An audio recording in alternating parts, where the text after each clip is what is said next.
సంబంధించి కేంద్రం పార్లమెంట్ లో కీలక ప్రకటన చేసింది. ఏకంగా 1.40 లక్షల రేషన్ కార్డులను రద్దు చేసింది. దీంతో వీరికి రేషన్ కట్ అయింది. అర్హత లేకపోయినా రేషన్ పొందుతున్నారనే ఉద్దేశంతో రేషన్ కార్డులు కట్ చేస్తూ నిర్ణయం తీసుకుంది. రేషన్ కార్డులకు సంబంధించి కేంద్ర ప్రభుత్వం కీలక ప్రకటన చేసింది. రేషన్ కార్డులో పారదర్శకత తెచ్చేందుకు కేంద్రం ప్రయత్నాలు చేస్తోంది. కొంతమందికి అర్హత లేకపోయినా రేషన్ కార్డులు పొందుతున్నారు. అక్రమ మార్గంలో రేషన్ కార్డులను పొందుతున్నారు. ఇలాంటి వారిని నివారించి నిజమైన అర్హులకు మాత్రమే లబ్ధి చేకూర్చాలనే ఉద్దేశంతో కేంద్రం చర్యలు చేపట్టింది. అందులో భాగంగా రేషన్ కార్డుల రివెరిఫికేషన్ చేపట్టి అనర్హులను తొలగిస్తోంది. ఇప్పటి వరకు తెలంగాణలో మొత్తం 1.40 లక్షల మంది రేషన్ కార్డులను రద్దు చేసింది.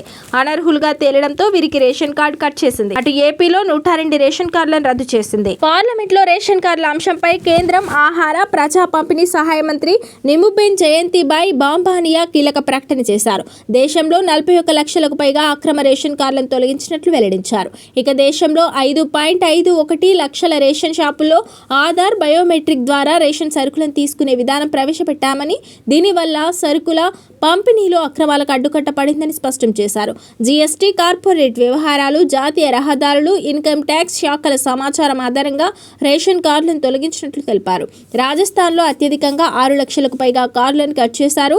అటు ప్రజా పంపిణీకి సంబంధించి డేటాబేస్ను ఇతర సంక్షేమ పథకాలతో లింక్ చేసే ప్రతిపాదన కేంద్రం దగ్గర లేదని జయంతిబాయ్ బాంబానియా పార్లమెంట్లో పేర్కొన్నారు. ఇక తెలంగాణలో రేషన్ కార్డులు పెరిగాయి. రేవంత్ ప్రభుత్వం వచ్చాక 15 లక్షలకు పైగా కొత్త రేషన్ కార్డులు వచ్చినట్లు కేంద్రం వెల్లడించింది. తెలంగాణలో 17,348 రేషన్ దుకాణాలు ఉండగా 1.05 కోట్ల మందికి సరుకుల పంపిణీ జరుగుతోంది. 99,36,073 ఫుడ్ సెక్యూరిటీ కార్డులు ఉండగా 5,66,660 అంత్యోదయ కార్డులు ఉన్నాయి.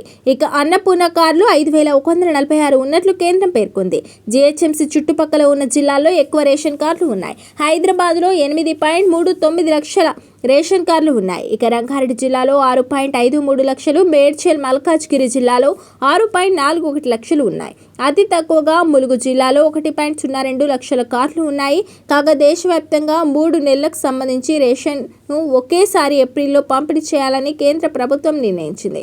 దేశవ్యాప్తంగా లబ్ధిదారులందరికీ ఒకేసారి ఏప్రిల్, మే, జూన్ నెల కోటా అందించనుంది. ఎండల క్రమంలో ఈ నిర్ణయం తీసుకుంది.